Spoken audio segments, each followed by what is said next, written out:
शिवपुराण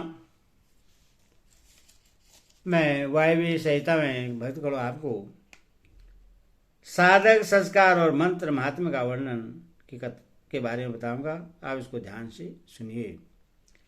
उपमुनि कहते हैं, यदुनंदन, अब मैं साधक संस्कार और मंत्र महात्म्य का वर्णन करूंगा।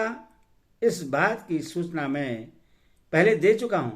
पूर्वत मंडल में कलश पर स्थापित महादेव जी की पूजा करने के पश्चात हवन करें। फिर नंगे सिर शिष्य को उस मंडल के पास भूमि पर बैठावें।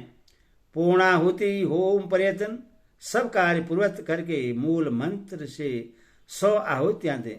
श्रेष्ठ गुरु कलशों से मूल मंत्र के उच्चारण पूर्वक तर्पण करके सदीपन कर्म करें। फिर कर्मशः पूर्वक कर्मों का संपादन करके अभिषेक करें। तत्पश्चात गुरु शिष्य को उत्तम मंत्र दे। वहां विद्योपदेशांत सब कार्य विस्तार पूर्वक संपादित करके पुष्प युक्त जल से शिष्य के हाथ पर सेवी विद्या का संप्रीत करें और इस प्रकार कहें, स्वामी, यह महामंत्र परमेश्वर शिव की कृपा प्रसाद से तुम्हारे लिए यह लौकिक तथा पारलौकिक संपूर्ण सिद्धियों के फल को देने वाला है। ऐसा कहो। महादेव जी की पूजा करके उनकी आज्ञा ले गुरु साधक को साधन और शिव योग का उपदेश दे।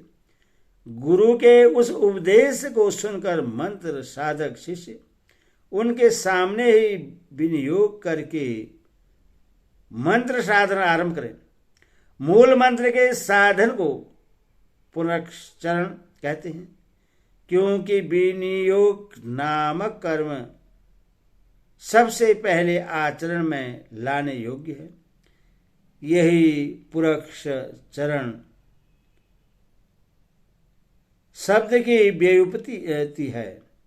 मोक्ष के लिए मंत्र साधन अत्यंत कर्तव्य है, क्योंकि किया हुआ मंत्र साधन यह लोक और परलोक में साधक के लिए कल्याणदायक होता है।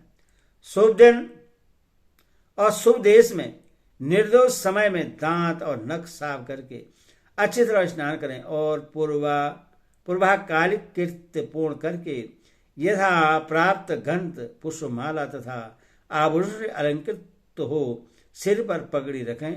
दुपट्टा और पूर्णतः सफेद वस्त्र धारण कर देवालय में, घर में या और किसी पवित्र तथा मनोहर देश में पहले से अभ्यास में लाए गए सुखासन से बैठकर शिव शास्त्रोक्त पद्धति के अनुसार अपने शरीर को शिव रूप बनाएं। फिर देवेश्वर नकुलेश्वर शिव का पूजन करके उन्हें खीर का नैवेद्य अर्पित करें। कर्म से उनकी पूजा पूरी करके उन प्रभु को प्रणाम करें और उनके मुख से आज्ञा पाकर 1 करोड़, आधा करोड़, आधा चौथाई करोड़ मंत्र शिव मंत्र का जप करें तथा 20 लाख या 10 लाख जप करें। उसके बाद से सदा खीर एवं सार नमक रहित अन्य पदार्थों का दिन रात में केवल एक बार भोजन करें। अहिंसा, समा, सम, मनोनिग्रह, दम, जितेंद्रिय संयम का पालन करता रहे। खीर न मिले तो फल, मूल आदि का भोजन करें। भगवान शिव ने निम्नलिखित भोज्य पदार्थों का विधान किया है, जो उत्तरोत्तर श्रेष्ठ है। पहले तो चरु भक्षण करने योग्य है, उसके बाद सत्तू के कण, जौ के आटे का हलवा, साग, दूध, दही, घी, मूल फल और जल ये आहार के लिए विहित हैं। इन भक्ष्य भोज्य आदि पदार्थों को मूल मंत्र से अभिमंत्रित करके प्रतिदिन मौन भाव से भोजन करें। इस साधन में विशेष रूप से ऐसा करने का विधान है।